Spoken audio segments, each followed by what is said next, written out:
ओम नमः शिवाय। सभी भक्तों को जय श्री राम। इस एक कमी के कारण आपके लाख परितन करने पर भी, आपके घंटों जाप करने के बाद भी, घंटों ध्यान करने के बाद भी आपका सिक्स सेंसर एक्टिवेट नहीं हो रहा है, आपकी थर्ड आई ओपन नहीं हो रही है, आपकी दिव्य दृष्टि जागृत नहीं हो पा रही है। वो लक्षण कौन सा है? इस लक्षण के कारण आपकी दिव्य दृष्टि ओपन नहीं हो पा रही है। और मैं आपको यह भी बताऊंगा कि आपकी थर्ड आई ओपन यदि ओपन हो गई थी, आपको अनुभव होते थे और बाद में अनुभव क्यों नहीं हो रहे, किस कारण से नहीं हो रहे हैं। पहले आपको दिखता था, स्वप्न में दिखता था, प्रत्यक्ष में दिखता था, लेकिन बाद में दिखना बंद हो गया। क्यों हो गया, किस कारण से हो गया, वह कौन सी गलती आपसे हुई? आप भक्ति लाइन में आगे बढ़ रहे हैं तो इन गलतियों को सुधार ले। यदि इन गलतियों को आप कर बैठेंगे तो आप मेहनत करने के भी ऐसे ही खड़े हो जाएंगे जैसे कि मेहनत करने से पहले खड़े।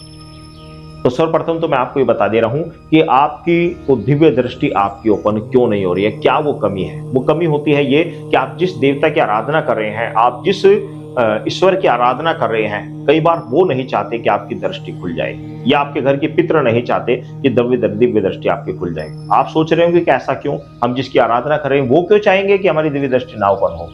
तो वो इसलिए चाहेंगे, उसके पीछे कारण क्या होता है, क्योंकि वो चाहते हैं कि आपका उद्धार हो जाए।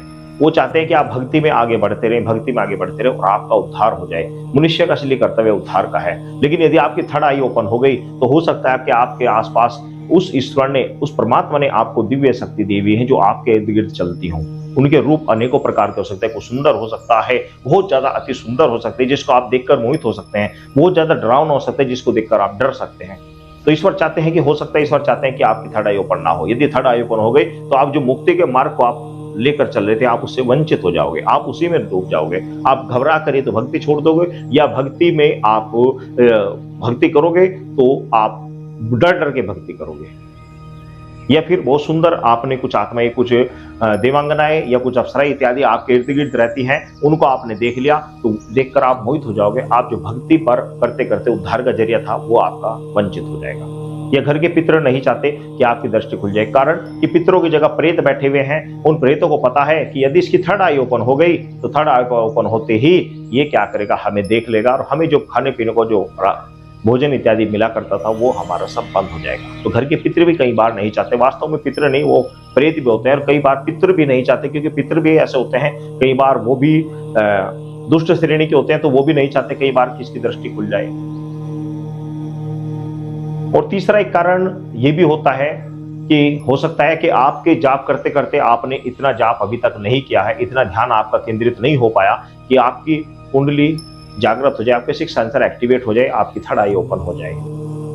अब बात आती है कि कुछ लोगों को पहले अनुभव होते थे, बाद में अनुभव नहीं होते। पहले दिखाई देता था, नहीं दिखाई देता, स्वप्न में दिखता था, अब नहीं दिखता। उसके पीछे एक कारण हो सकता है। वो कारण क्या हो सकता है? वो ये हो सकता है कि आप अचानक से किसी के बारे में देखना शुरू कर दिया। आप किसी के घर पर गए, आपने अचानक से देखना शुरू कर दिया और उसके घर पे कोई बलवान, कोई प्रेत था, कोई दिव्य आत्मा थी, कोई ऐसी आत्मा थी, दुष्ट आत्मा थी। और आप जैसे ही उसके बारे में देखने लगे, उसने झपट्टा मारा, आपकी दृष्टि हटा दी। उसने झपट्टा मारा और आपकी दृष्टि बंद। किस लिए बंद? क्योंकि वो चाहता था यदि आपकी दृष्टि पावरफुल होती, उसको देख लेती, तो आप उसके बता देते कि आपके घर में पितृ नहीं, आपके घर में प्रेत है। या आप बता देते कि इस स्त्री के ऊपर जिन है, या इस स्त्री के ऊपर फला आत्मा है। तो वो आत्मा पावरफुल थी, उसने आपकी दृष्टि को तुरंत हटा दिया।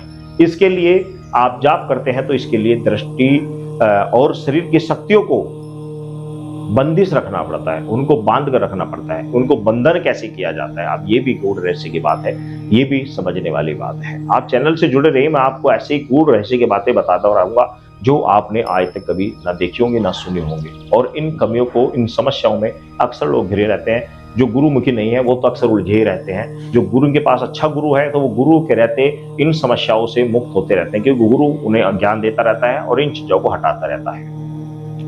इसके लिए आपको करना क्या होता है कि आपका जो इष्ट है, उसके इष्ट के मंत्रों को आपको ज्यादा से ज्यादा जाप करना पड़ता है। और दूसरी बात ये कि कहीं ना कभी आपको एक कवच अवश्य लगा कर रखना चाहिए। जिस देवता की आप आराधना करते हैं, उन्हीं सभी देवताओं के कवच होते हैं। उन कवचों को आप मंत्र आपको अवश्य जाप करते रहना चाहिए, ताकि आपका बंदिश बना रहे, आपके बंदिश लगे रहे। और अब बात आती है कि मैं क्या करता हूं, मैं कौन सा कवच लगाता हूं, मैं कौन सा कवच लगाता हूं। तो मैं आपको अपना कवच बता दे रहा हूं। मैं लगाता हूं दुर्गा सप्तशती कवच। प्रतिदिन दुर्गा सप्तशती कवच का एक अध्याय मैं प्रतिदिन करता हूं। इसके कारण चारों ओर से आपको खुशखबरी भी मिलती है, धन का आगमन होता है और आपकी सत्य जागृत रहती हैं और कोई भी तांत्रिक आपके ऊपर किसी तरह का तंत्र क्रिया नहीं कर सकता, क्योंकि आदि शक्ति माँ भवानी, माता महाकाली, माँ सरस्वती का सम्मिलित रूप से माँ भगवती का दुर्गा सप्तशती कवच है। तो सबसे अच्छा तरीका तो है कि दुर्गा सप्तशती का कवच का आप निरंतर पाठ करते रहे, आपके ऊपर ये समस्या कभी नहीं आएंगी। तो इन समस्याओं से मुक्ति पाने के लिए कवच का धारण करें। और दृष्टि क्यों बंद हो जाती है मैंने आपको बताया, दृष्टि क्यों नहीं प्राप्त हो रही ये भी मैंने आपको बताया। तो ये वो कारण होते हैं जिन कारणों से हमें दिव्य दृष्टि प्राप्त नहीं हो पाती, होकर भी वंचित हो जाते हैं। सभी भक्तों को जय श्री राम।